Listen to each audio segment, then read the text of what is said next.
Listo, señores, ¿me escuchan? Sí, profe. Sí, profe. Muy bien. A ver, la clase del día de hoy va a ser vectores, ¿sí?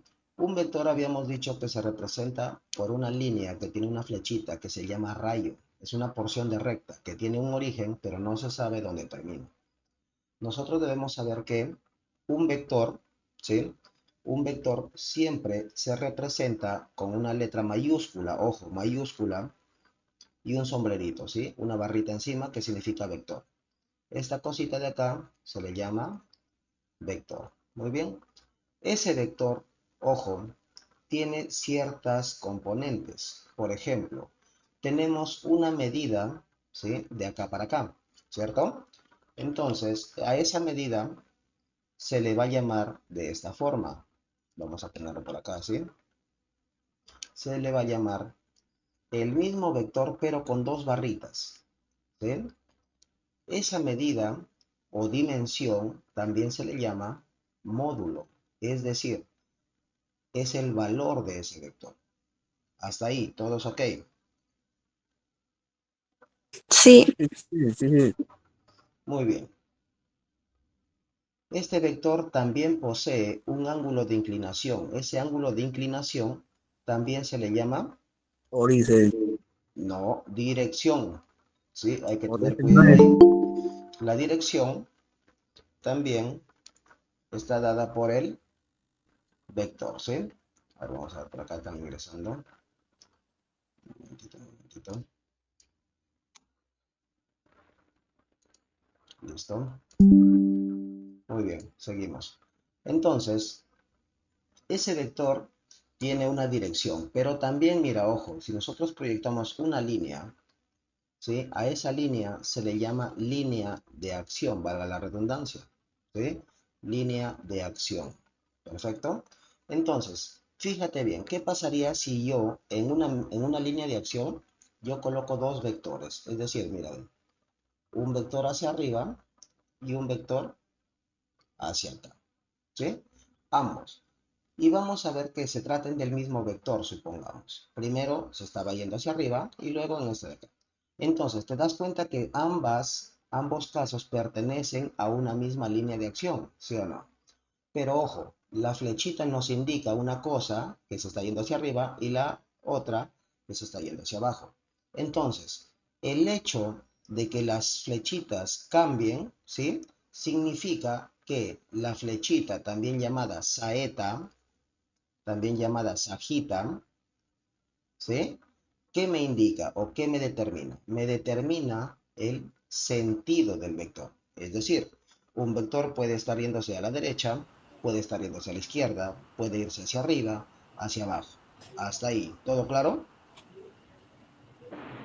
Sí, Listo. Entonces, podemos mencionar otro elemento que es bastante fundamental. Lo estoy sombreando con un verde, ¿sí? Este punto se le llama origen. Ojo acá. ¿Sí? Entonces, todo esto de acá, ¿sí? Todas estas partes van a ser los componentes de un vector, ¿sí? Ya tenemos línea de acción, el vector propiamente dicho, la saeta, sajita que indica el sentido, el módulo y la dirección, además del origen. Muy bien, entonces, vamos a proceder a hacer operaciones con un vector, ¿sí? Pero antes que nada, ¿sí? Nosotros hay que saber cómo se descompone un vector. ¿Cómo se descompone un vector? Para ello, debemos saber primero trigonometría. Vamos a hacer un puntito, ¿sí? Un anexo acá de trigonometría. Por ejemplo, ¿qué pasaría si yo tengo un triángulo rectángulo? ¿Sí? Tengo un triángulo rectángulo y le vamos a poner acá, mírame, el ángulo tetita, ¿sí? Si tengo el ángulo teta ahí, el que se opone se dice que es el cateto opuesto. Y si yo le coloco una letra A, el cateto opuesto va a ser A, pero en minúscula. Tenemos un lado B, su opuesto sería por acá, B, ¿estamos bien? Y si acá le coloco el lado C, este de acá sería C minúscula. Muy bien, hasta ahí. Estamos dándole nombres nada más a los lados y a los ángulos.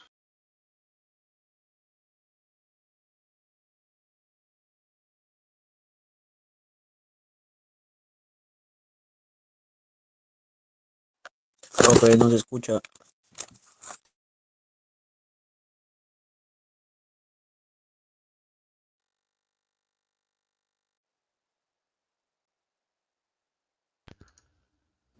Ok, ok. ¿Ahí me escuchan? Sí, Sí, ¿Listo? Entonces, decíamos lo siguiente. Ese angulito me determina si es que, ojo, ese ángulo está acá. El que está al frente, el que se opone, se le llama cateto opuesto. Vamos a ponerlo así. Cateto opuesto. ¿Sí? Y el que está pegadito. ¿Por qué decimos que está pegadito? Mira, ve, porque está acá, al ladito nada más. Está al ladito. Se le llama cateto adyacente. Para que se acuerden, ¿sí? Adyacente, vamos a ponerlo para incluir todo. Entonces, el cateto adyacente, la palabra adyacente significa pegado. También significa junto a. ¿Estamos? Entonces, cada vez que yo diga cateto adyacente es el que está junto a el ángulo, está pegado al ángulo. Esa es una manera de cómo recordarlo. ¿Estamos?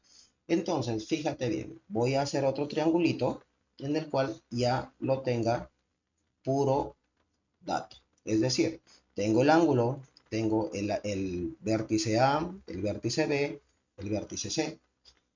Le llamamos B a esta dimensión, le llamamos A por estar opuesto y le llamamos B a esta dimensión. Muy bien. Y a partir de ello vamos a ver algunas funciones trigonométricas. Funciones trigonométricas. Listo. Las funciones trigonométricas que podemos aprender son el seno, el coseno, la tangente, la cotangente, la secante y la cosecante. ¿Estamos bien? No nos vamos a enfatizar mucho en saber qué cosa es un seno, un coseno, una tangente. ¿Sí? Lo que vamos a ver como repaso es cómo se forman esas funciones. El seno, hay que recordar que es el cateto opuesto sobre hipotenusa. El coseno, cateto adyacente sobre hipotenusa. La tangente, cateto opuesto sobre cateto adyacente. Ojo acá, que siempre va a depender del ángulo que estamos tomando. Por ejemplo, les explicaba en el gráfico anterior que si este ángulo, por ejemplo, va a ser el de referencia, el ángulo beta, el que está al frente sería su opuesto. ¿Todo claro ahí? Entonces, depende del ángulo quién será su opuesto y quién será su adyacente. ¿Estamos? Entonces, para este caso, para este triángulo ABC, en esa ubicación, su opuesto de teta, ¿quién es el opuesto de teta? El lado A. ¿Quién es su hipotenusa? Siempre la hipotenusa es el que se opone, ojo, al de 90 grados. Siempre. Eso se llama hipotenusa. Por lo tanto, en este caso, toma el nombre de B. ¿Quién es el cateto adyacente? Vamos. ve, En profe, este ve. caso, sería B, ¿cierto? B sobre la hipotenusa, que es, perdón. Acá hubo un pequeño error. Le vamos a llamar acá C, porque era el que se oponía, ¿sí? Entonces, el cateto adyacente para este caso va a ser C, ¿verdad? ¿Sí? O perdón, el cateto adyacente. El cateto adyacente va a ser C. Acá borramos eso, ¿sí? Hubo un error ahí de escritura. Muy bien, entonces decimos que para teta, el que está adyacente, el que está pegadito es C y su hipotenusa sigue siendo B. El cateto opuesto para la tangente sería A y su cateto adyacente C. Las demás funciones son más sencillas de trabajar. ¿Por qué? Porque son inversas. ¿Inversas de quién?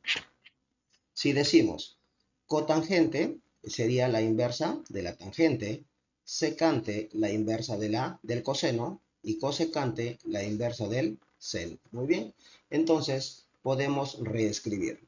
La cotangente, si es la inversa, sería cateto adyacente sobre cateto opuesto. La secante, la es inversa del coseno, sería hipotenusa sobre cateto adyacente. La cosecante, ¿sí?, sería la inversa del seno. Hipotenusa sobre cateto opuesto. Muy bien.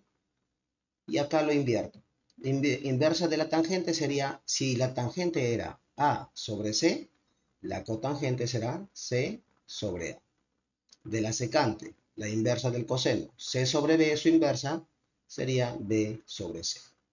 ¿Sí? La cosecante sería B sobre A. Entonces, ¿qué pasaría si ahora yo digo, ojo, Cam, tengo el ángulo teta, ¿sí? El ángulo tetita, le llamamos así, A, B, C. Este es otro triángulo. Muy bien. Decimos entonces, llamamos A, llamamos B, llamamos C. El primer teorema que se aplica es el teorema de Pitágoras. ¿Sí? ¿Qué me dice el teorema de Pitágoras?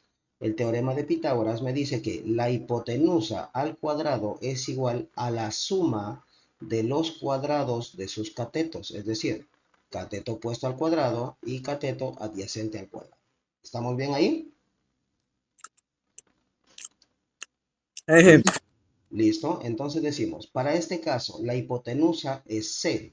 C al cuadrado es igual al cateto opuesto. Cateto opuesto de tetita vendría a ser A. A al cuadrado más el cateto adyacente, es el que está pegadito, sería B al cuadrado. Esto es nuestro teorema de Pitágoras. Nos va a sacar de muchos apuros cuando lo empleemos a la física, ¿sí? Pero ojo, ¿qué pasaría si yo tengo como dato esto de acá? Mira, ve, supongamos que me dan como dato, ¿sí? Vamos a utilizar esto y me piden A y me piden B, es decir, me piden hallar los catetos. Me dan el dato, la hipotenusa, y me dan el dato de tetitos. Lo que estoy encerrando son datos, ¿sí? Y me piden encontrar los catetos. Perfecto. Y yo me acuerdo de las funciones trigonométricas. ¿Y qué digo? ¿Qué función, ojo acá, qué función de las 6, ¿sí?, me relaciona, o vamos acá más específicamente, qué función de las tres primeras, seno, coseno y tangente, ¿sí? Vamos a trabajar con esas tres primero. Listo. ¿Qué función me relaciona hipotenusa y cateto opuesto, por ejemplo, si es que quiero hallar A? ¿Qué función me utiliza? Seno. Muy bien. Decimos entonces, el seno de teta es igual a ¿quién? Cateto opuesto, vamos haciéndolo por partes, sobre hipotenusa. El cateto opuesto es A, la hipotenusa vendría a ser C. Hasta ahí todo claro. Por lo tanto, digo que el seno de teta es igual a A sobre C. Pero tengo este dato, porque teta me dan como dato. Tengo este dato también. Entonces puedo pasar a multiplicar y te quedaría C por el seno de teta es igual a el lado A. ¿Se está entendiendo ahí? Entonces, fíjate acá. Nos dice que A es C seno de teta. Fíjate muy bien el orden. Siempre vamos a trabajar, si es que está al frente del teta, del ángulo que estamos trabajando, siempre va a ser la función seno multiplicada por el valor de la hipotenusa. ¿Se está entendiendo ahí? Si yo quiero hallar B, vamos a hallar B. ¿Qué pasaría si quiero hallar B? ¿Qué función me relaciona B con teta y la hipotenusa? Vamos, me responden. Entonces decimos la función coseno. Coseno de teta es igual al cateto adyacente sobre la hipotenusa. ¿Quién es su cateto adyacente para teta? Sería la letra B sobre la hipotenusa, que sigue siendo C. Perfecto. Tengo dato de esto, tengo dato de esto, por lo tanto paso a multiplicar y me quedaría C coseno de teta es igual al lado B. Muy bien. Entonces, ¿por qué le estaba explicando esto? lo voy a colocar por acá, decimos que esto es C por el coseno de teta. Muy bien, ¿por qué tuve que incurrir o por qué tuve que explicarles trigonometría? Porque esto es lo que me interesa, mira, para la descomposición, ¿sí? Para la descomposición, siempre el que está al frente es seno, ¿sí? Y el que está pegadito es coseno, siempre multiplicado por su hipotenusa. ¿Estamos? Hasta ahí, todo claro, ¿verdad? Perfecto. Entonces, ya podemos descomponer algún vector. Supongamos que me dicen que el vector A, cuyo módulo vale 5, ¿sí? Y tiene esta dirección, mírame. Me dice que forma un ángulo de 37 grados. Primero, ¿cómo se descompone? Muy bien. El vector A, para ver hacia dónde se dirige, tengo que hacer un gráfico de coordenadas en el origen. Muy bien. Y ahí hice mi diagrama de coordenadas. Y a partir de ahí, me dice que el vector se está yendo hacia la derecha y luego se está yendo hacia arriba. ¿Para llegar a dónde? A ese punto. ¿Sí? ¿Todo claro? Muy bien. Entonces, podemos descomponerlo. Es decir, el vector A se va a mover primero hacia la derecha y luego hacia arriba. Y ahí alguno de ustedes me dirá, profe, pero ¿qué pasaría si primero me muevo hacia arriba, ¿sí? Y luego me muevo a la derecha. Es lo mismo, porque esto es igual a esto y esto es igual a esto. Es lo mismo, ¿sí? Entonces, por angas y mangas sale lo mismo. Entonces, pasamos a descomponer. Mira, ya lo descompuse entre un vector que se va a la derecha y un vector que se va hacia arriba. Entonces, recordamos lo que ahora les acabo de decir. El que está al frente, ojo, el que está al frente siempre es seno. El que está pegadito siempre es coseno. Por lo tanto, el que está al frente, ¿quién sería? Me dicen, por favor.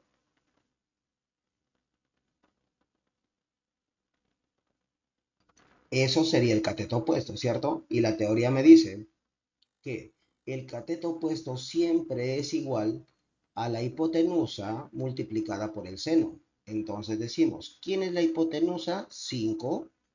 Y como está al frente, decimos que es seno de 37. Hasta ahí creo que está todo claro. ¿Y quién es el que está pegadito? Muy bien, decimos que es la hipotenusa por el coseno de ese ángulo. ¿Se está entendiendo hasta ahí? ¿Sí? Para determinar el lado exacto, ¿sí? Tendría que saber cuánto es el seno de 37 y cuánto es el coseno de 37. Muy bien. Entonces, nosotros habíamos visto que existen, en la trigonometría, existen algunas cositas que nosotros llamamos los triángulos notables, ¿sí? Es decir, los triángulos notables nos van a ayudar, ojo, tú puedes hacerlo de esa manera, no hay ningún problema, pero tendrías que saber cuánto es el seno y cuánto es el coseno, ¿sí?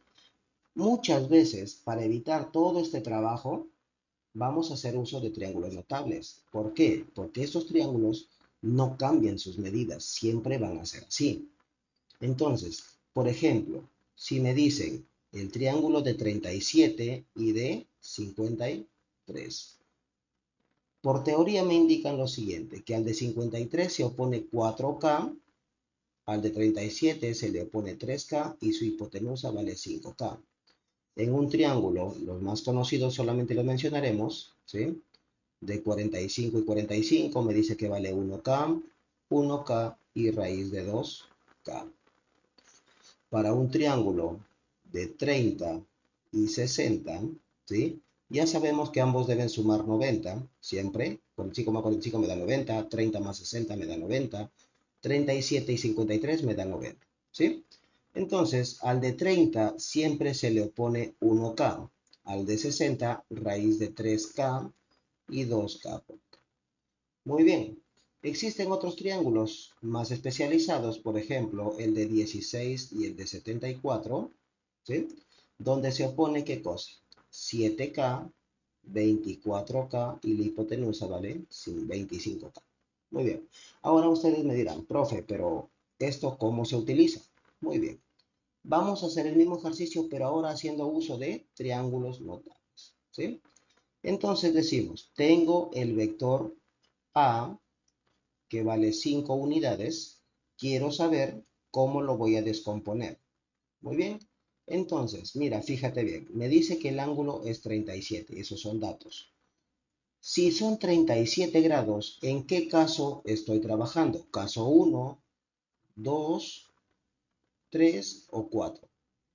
Obviamente estamos en el caso 1. Estamos frente a un ángulo de 37. Tenemos que saber que se descompone uno hacia la derecha y se descompone uno hacia arriba. Y te pregunto acá, la hipotenusa es el dato que me da, ¿sí? Listo, 5. Y yo te pregunto ahora, en el triángulo notable, la hipotenusa de 37, ¿quién es? ¿Sí o no que es 5K? Por lo tanto, lo igualamos y pasamos a dividir 5 entre 5, me queda 1.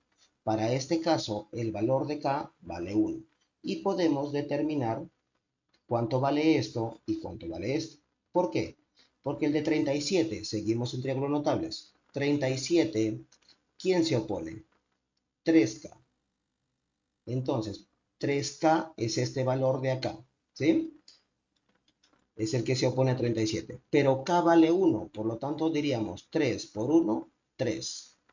El de 37, el que está pegadito, sería 4K. 4 por 1, 4. ¿Se entendió ahí? Perfecto, perfecto. Entonces, estos son los lados, ¿sí? Ahora, pero tú me dirás, profe, pero ya me confundiste, porque no que el lado de acá era 5 seno de 37 y 5 coseno de 37. Sí, obviamente, porque vamos a buscar cuánto es el seno de 37 y el coseno de 37, por ejemplo. Decimos, al de 37, el seno es cateto opuesto, ¿sí? Decimos cateto opuesto sobre hipotenusa. Muy bien. Cateto opuesto para 37 es 3K, hipotenusa es 5K. Se elimina y me queda que el seno de 37 es 3 quintos. Y si lo reemplazo acá, sería ¿qué cosa? 5 por 3 quintos. Se elimina y ¿qué me queda? 3. Y obviamente era el resultado que nos pedían. ¿Sí o no? Entonces tú puedes hacer cualquiera de estos dos métodos. ¿Sí? El primer método, que es el general, y el segundo método utilizando triángulos notables. Ojo acá.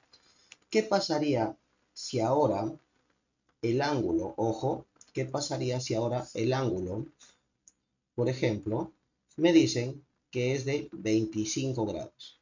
¿Podré utilizar triángulos notables? Obviamente no. ¿Por qué? Porque no es un ángulo conocido. Entonces, eso me obliga ¿a qué? A siempre utilizar esta metodología.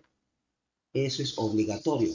¿Por qué? Porque el ángulo no está dentro de los triángulos notables. ¿Se está entendiendo ahí? Perfecto. Entonces, si eso se captó, ¿sí? Ya podemos pasar a la siguiente parte. Muy bien. Entonces, borro esta parte. Ya saben que al final voy a dejar el PDF con con todo lo que se está haciendo ahora. ¿Sí? Vamos por acá. Muy bien. Ahora vamos a ver descomposición vectorial. ¿Sí? La descomposición vectorial. Es decir, de forma vectorial. Miren, señores, muchas veces, ¿sí? Muchas veces es necesario saber esta metodología porque nos facilita bastantes pasos. Es decir, nos ahorra bastantes pasos. ¿Por qué? Fíjense bien. Voy a tener, ¿sí? Voy a tener, a ver, por acá lo voy a hacer así.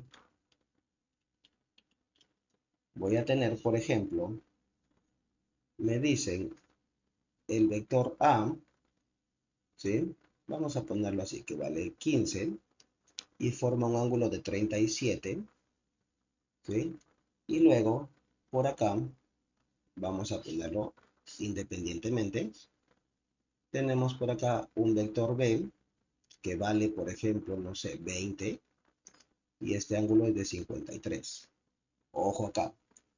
Y me piden determinar la resultante de sumar A con B.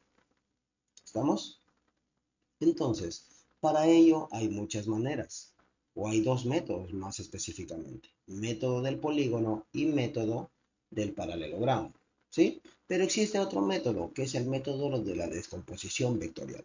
Muy bien, ¿en qué consiste este método? Fíjense bien. Lo que voy a hacer es siempre, ojo, al eje de las X yo lo voy a relacionar con la letra Y. Profe, ¿qué cosa es la letra I? La I viene a ser un vector, ¿sí? Un vector unitario. Ojo acá la palabrita, unitario. ¿Qué quiere decir vector unitario? Que su módulo de ese vector es 1. ¿Por qué? Porque es unitario, ¿sí?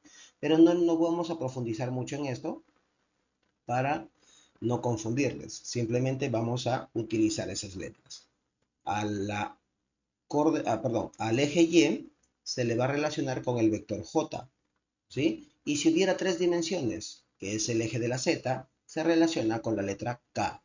Muy bien. Profe, ya me confundiste, no entiendo. Muy bien, espérate acá.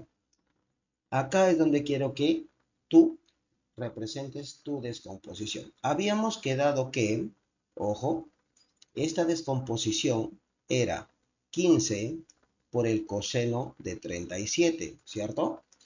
Y a esta descomposición era 15 por el seno de 37. Perfecto. Hasta ahí todo ok. Pero ¿cómo lo represento esa descomposición de manera vectorial? Entonces decimos que el vector A está representada por dos componentes.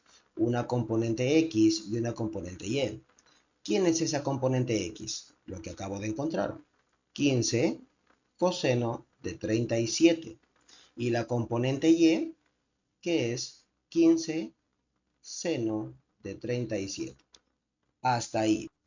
Entonces, esta es la forma de cómo expresar un vector como, ojo, como par ordenado. ¿Sí? Pregunta de examen de admisión. ¿Los vectores son pares ordenados? ¿Verdadero o falso? Estamos en un error. ¿Por qué? Porque les acabo de decir que un vector sí se puede expresar como par ordenado. Mira, ¿sí? Este es un par ordenado. ¿Recuerdan los pares ordenados que te enseñaban en el jardín? Decías, este punto, por ejemplo, vamos a hacerlo acá. Supongamos, tengo este punto, 2,3. ¿Sí o no que era? 2 por este lado y 3 por este lado. Entonces, ¿qué pasaría si yo uno el origen hacia el final? Se genera un vector. Entonces, un vector sí es par ordenado. Específicamente cómo se llama ese vector, se le dice radiovector. Pero no vamos a entrar en detalles. ¿Sí? ¿Estamos claros ahí? Entonces, ya sabemos que un vector se puede expresar como par ordenado. Muy bien. ¿Qué pasaría ahora, ojo acá, si yo quiero expresarlo, pero ahora con estas cositas, mira, con los vectores unitarios? ¿Sí? No es nada del otro mundo, pues digo, ¿sí? ¿Listo? Hola Aldair, bienvenido. Entonces, seguimos acá. Decimos, ese vector puede ser expresado como par ordenado. ¿Qué pasaría si ahora yo ese vector lo quiero expresar de manera vectorial? Valga la redundancia, ¿sí? Entonces decimos, el vector A va a estar expresado. ¿Quién es la componente en X? 15 coseno de 37, ¿listo? 15 coseno de 37. Pero ojo, si quiero expresarlo con función a esto, digo, ok, ¿está en el eje X? Sí. Por lo tanto, lo expreso de forma vectorial, con su vector unitario. Más, ojo, más el vector en Y, su componente en Y. ¿Quién es su componente en Y? Perfecto, 15 seno tenemos de 37. 15 seno de 37. ¿Y con qué letra lo relacionamos? Con Y J. ¿Sí? J, J claro. es el vector unitario para ¿para quién? Para el vector, su componente Y. ¿Sí? Hasta ahí. ¿Todo claro? Esto es en cuanto a la descomposición. Ya tengo la descomposición del vector A, pero me piden determinar la suma, es decir, me piden una resultante.